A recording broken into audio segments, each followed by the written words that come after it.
गौरी गणपति इत्यादि हिंदू धर्म के किसी भी देवी देवता को नहीं मानूंगा, ना ही उनकी पूजा करूंगा। मैं ईश्वर के कभी अवतार लिया है, इस पर विश्वास नहीं करूंगा। मैं भगवान बुद्ध विष्णु का अवतार है, इसे कभी नहीं मानूंगा। मैं ऐसे प्रचार को पागलपन और झूठा प्रचार समझता हूँ। मैं श्राद्ध कभी नहीं करूंगा, ना ही कभी पिंडदान करूंगा। बहुत धर्म को स्वीकार करता हूँ। मेरा ऐसा पूर्ण विश्वास है बौद्ध धर्म नहीं धर्म है। मैं मानता हूँ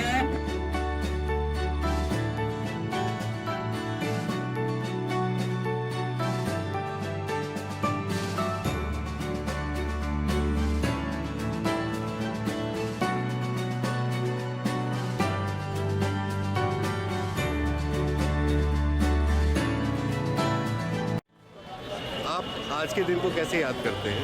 बाबा साहब ने न्याय के विरोध में जो पूरा आंदोलन चलाया था, उसके रूप में बुद्ध धर्म का एक बड़ा आंदोलन है। तो भारत को बौद्ध में बनाया जाए और सभी भारतीय नागरिकों को समता, स्वतंत्रता और आज़ादी के मूल्य उनको मिले, जैसा कि भारतीय संविधान में बाबा साहब लिख कर गए। तो मैं देखता हूँ कि 2015 में हम भारत को बौद्ध में बनाने की दिशा में आगे बढ़ेंगे। मुझे ऐसे लगता है बाबा साहब का यही सार्थक जो आंदोलन है ये आगे कर बढ़ेगा। जय भीम। बाबा साहब का जो सामाजिक आंदोलन है, सामाजिक परिवर्तन का, उस रूप में याद करते हैं कि पूरी तरह से वर्ण व्यवस्था यहाँ समाप्त हो जाए, समानता स्थापित हो जाए और बहुजन समाज हुक्मरान समाज बन जाए। इस रूप में याद करते हैं। जय भीम सर। जय। बस आपको आज के दिन आप कैसे याद करते हैं?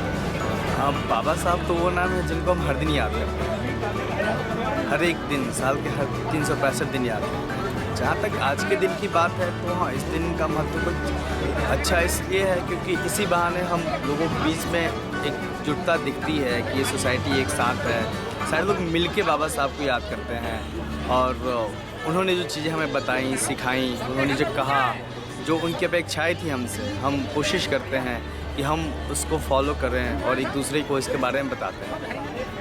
So I feel that Dalits have always been the political pioneers of this country, and let it be any kind of progressiveness, it has come through them. Even simple things like, all of us are walking together on the same road, or traveling in the same bus, or traveling in the same metro, isn't something that we can take for granted. That kind of modernity comes to us only through Dalits, only through the anti-caste movement. So, unlike popular perceptions of communities who believe that they are progressive are actually not progressive, because we need to judge a community by what they do when they come together. So, when the Brahmins come together, we know what they do. When some other upper caste comes together, we know what they do. But when Dalits come together, they do something else. And that congregation is their power. So I think that makes Dalits much more,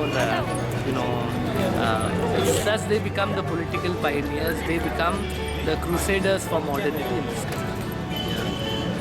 में दिल्ली में अपना शासन स्थापित नहीं करेंगे, बाबा साहब का सपना पूरा नहीं हो सकता है। लेकिन साथियों, बाबा साहब के आंदोलन की जो तीसरी महत्वपूर्ण बात है वो भी बहुत महत्वपूर्ण है कि हमारा आंदोलन तब तक सफल नहीं होने का, हम राजा भी बने, हम जाति व्यवस्था को भी ध्वस्त कर दें, लेकिन जब तक हम प्रबुद्ध भारत का निर्माण नहीं करेंगे, जब तक हर व्यक्ति जो अंधविश्वास में डूबा हुआ है, हर व्यक्ति जो दूसरों पे निर्भर है, चाहे वो सामाजिक स्थिति की वजह से है, चाहे आर्थिक स्थिति की वजह से है, चाहे राजनीतिक स्थिति की वजह से है, जब तक हमारा इस देश का हर व्यक्ति अपनी निर्भरता को छोड़कर स्वतंत्र नहीं हो जाता है, तब तक स्वनिर्भर नहीं हो जाता है। और स्वनिर्भर होने का मतलब है एनलाइटेंड हो जाना। स्वनिर्भर होने का मतलब है जब वो किसी दूसरे पर निर्भर नहीं है, जब तक इस देश का हर व्यक्ति स्वावलंबी नहीं हो जाता है।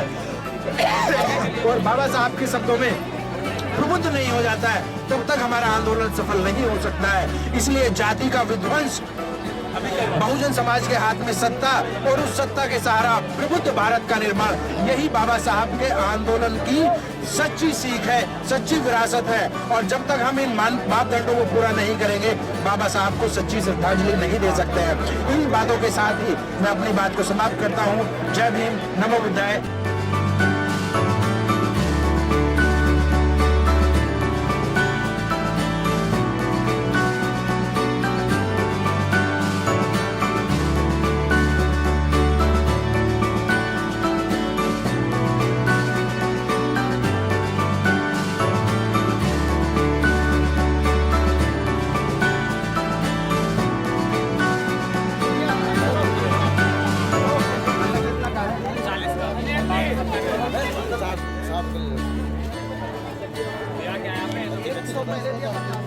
अच्छी रमाई